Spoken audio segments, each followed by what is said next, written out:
Hello everybody, this is Hammer Striker here. Today I've got one of the latest offerings from Smith Wesson on the table. It's the M&P 2.0, which is an evolution and revision of the M&P series.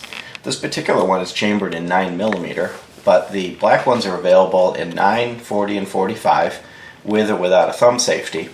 And it does appear that they're available in flat dark earth. But in 9 and 40 only and with a thumb safety only, at least from what I can tell from looking at their site.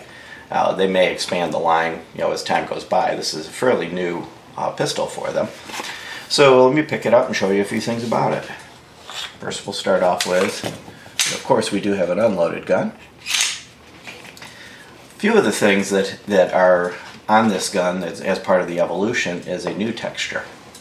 And this texture, the only way to describe it is sandpaper. It feels just like sandpaper, other than the fact that the little grits don't come off. It is part of the polymer. When you get a hold of it, you do have a very good solid grip on the gun. Now I mentioned it's sandpaper, but it doesn't hurt your hand. It feels comfortable in the hand, but I don't know if I'd want it brushing up against my arm or any other part of my body. But in your hand, it does feel quite comfortable. It does come with replaceable back straps. I have the medium one installed right now. This is the one that came on it from the factory. And in an unusual turn, it's actually got a total of 4. So this one here, if you look inside, you'll see it'll be labeled. So this one is the large. Got it upside down. This one is the large. They also have a medium large, a medium which is on it, and a small. And the large one does have an extended beaver tail. Most of the guns that have the replaceable back straps seem to come with just basically small, medium, and large, or in the case of the Glocks, they just come with medium and large, and the small is no back strap. So it is going to be easily customized to fit your hand. It does have kind of these fish scale serrations, which they're aggressive enough to make it really easy to get a hold of the slide, but they don't cut into you or bother your skin. And at the front, they have these kind of low profile serrations for doing a press check if you like to do a press check. And they're actually quite easy to get a hold of, other than the fact if you try to bring the slide all the way back with them, your fingers will hit the flare right here and kind of drive your fingers off of it. So about all you can really use these for is a press check. If you try to go much further past this flare in the frame most likely is just going to kind of spread your fingers off it, and you're going to lose your grip on it. That's not a big deal. I mean, typically that's what people use those for. The sights on this are actually quite nice. They're a real bright 3-dot. These are just conventional sights. They're not night sights at all. But they're real clear, they're real easy to see, they're really easy to pick up on the range. And they are dovetailed front and rear, so they are replaceable. And while I've got it turned up, you can see there's a little witness hole so that you can look to see, you'd see your brass if there was a round in the chamber. It does have ambidextrous slide release right here, and then on the other side, just the way it comes. And it has a replaceable mag release, or not replaceable, reversible. You'll see on this side there's just a plate. On that side there's the button, and you can reverse it. So it's not truly ambidextrous, but it can be taken, it can be swapped over. It does have a Picatinny rail, 3 slots. And one of the things that they like to talk about is it's got steel reinforcement up front. And it's got these little cutouts so you can actually see the steel and prove it that it's actually there. And on the other side you've got the serial number and the barcode for, if you're like military or police, you want to keep track of it from an armory standpoint, you can scan that barcode. Overall, it's a well-designed gun. It's in the service pistol territory. It's 7.4 inches long. It's 1.1 inches at the narrower parts of the slide, and then when you come out to the controls, it comes out to about 1.3 inches. So it's a little thicker than some of them, but it's not, real thick. And it's about 5 1/4 inches tall.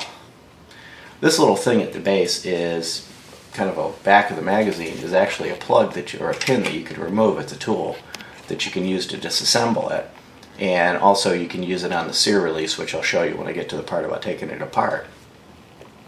The magazines it comes with are 17 round steel magazines. So you've got a 17+1 capacity on it with a polymer base plate. And they fit nice and flush. Now I can get a full 3-finger grip on it without even going down to the mag. It's not really a pinky extender, but it does integrate well with the flow of the grip. If you had larger hands, you might end up down on the magazine. But it is a nice solid grip, and it's a nice thick magazine base, so if you are doing drills or something like that and you drop the magazine, it hits the base, it will protect it to some extent. So let me go ahead and take the thing apart and show you some of the internals. Disassembly on this is a little weird, but not too much. Of course, you're first going to lock it back and at the same time verify that it's unloaded.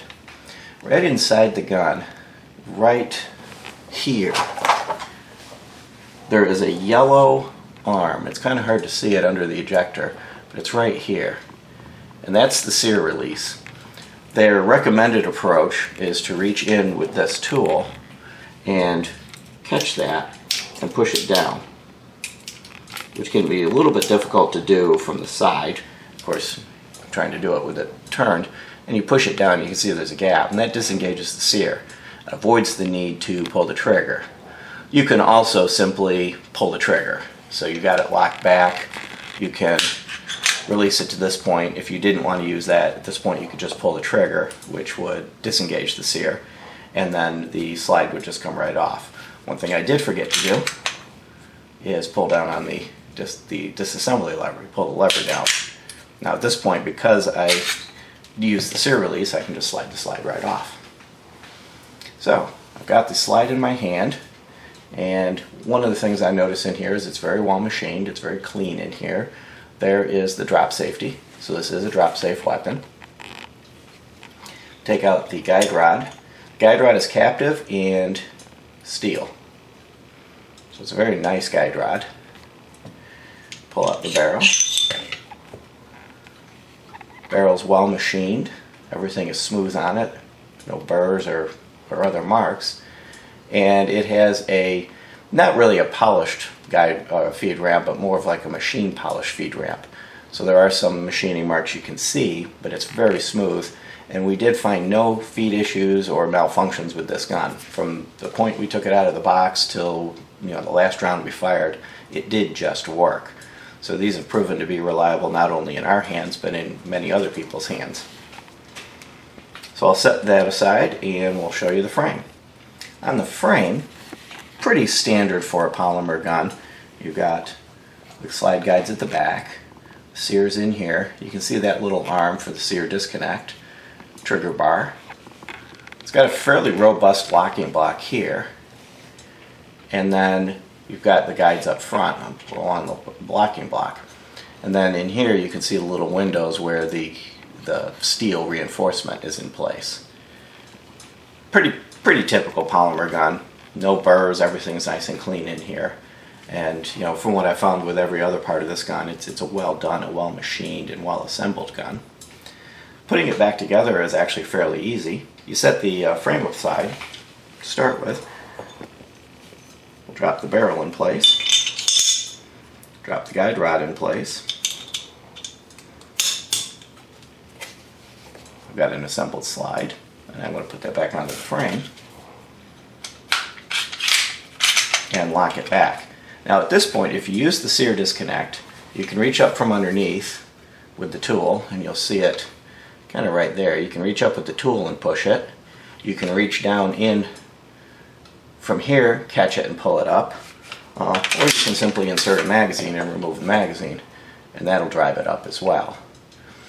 If you use that particular feature and then fail to disengage it through one of those three methods, you won't damage the gun, but when you go to test the trigger will be dead, which might lead you to believe you broke something, but you really didn't. Flip this up, close it, and you've got an operational gun. So while I've got it in this position, let me show you the trigger a little bit and talk about the trigger. It does have a pivoting trigger, which is characteristic of the M&Ps, and it gets a little bit of trash talk on the internet mainly because it's different. I've never been pinched by it. I really haven't heard of anybody else being pinched by it, but this is similar to the split trigger that clock uses, and it's part of the drop safety mechanism to ensure that if the gun were to fall on its nose or back and inertia were to try to pull the trigger from just the mass of the trigger bar, that this would block that and prevent it from happening, so it remains drop safe. As far as triggers go, this is a pretty decent trigger. There's a significant amount of take-up. It's fairly light, and it does feel a little bit weird at the beginning as this trigger starts to take up. You know, that hinge trigger, it's just kind of a strange feel. When you're out in the range, you don't notice it. It doesn't seem to have any effect on you. But when you're just doing it here, you'll notice it's just kind of weird. Once you've taken it up, there is a little bit of creep in the wall, and then a short, crisp break. So it's just a little bit of creep there that you notice. From a reset perspective, it's a decent reset. It's not the shortest reset out there, but it's not all the way out. So again, I'll do the take up, pull,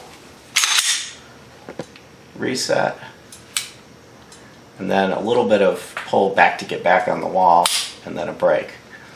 The original M&P, you know, a lot of people, the first thing they would do when they get it is they'd replace the trigger with an Apex or another aftermarket trigger. With this trigger, that Apex does make triggers components for it, but you're going to be a little less inclined to do that. This trigger is actually nice enough to enjoy at the range, get good follow-up shots, and get good accurate shots. We probably will put an Apex trigger in this just to see, you know, how it feels.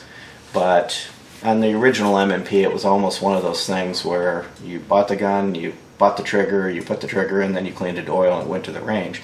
This one, I would say, give the trigger a try. See how it feels, and you might find that this trigger is fine just the way it is. From a size perspective, I had mentioned earlier in the video, this is kind of the service pistol territory. And what I've got here is a Glock 17. It's unloaded, of course.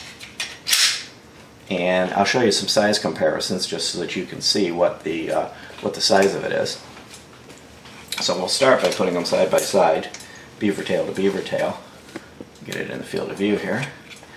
And with a wind-up beaver tail to beaver tail, it's just a hair shorter than the Glock. The frame is noticeably shorter, but the barrel protrudes more on the Smith & Wesson. But overall, it's maybe, you know, a quarter of an inch shorter or less. From a height perspective, we put a magazine in the Smith & Wesson. They're almost identical, and they do both hold 17+1. So from a capacity standpoint, they're also identical. So if you're looking for a service pistol style gun, I'll set them side by side so that you can see the thickness of them, and it's pretty much the same. So if you're looking for a service pistol size gun that would be good for concealed carry, if you've got an inside the waistband holster, or you know, if you're one of the areas where it's outside the waistband is okay, you don't have to conceal, it'd work perfect for that. Nightstand, the range, it's overall a very flexible gun.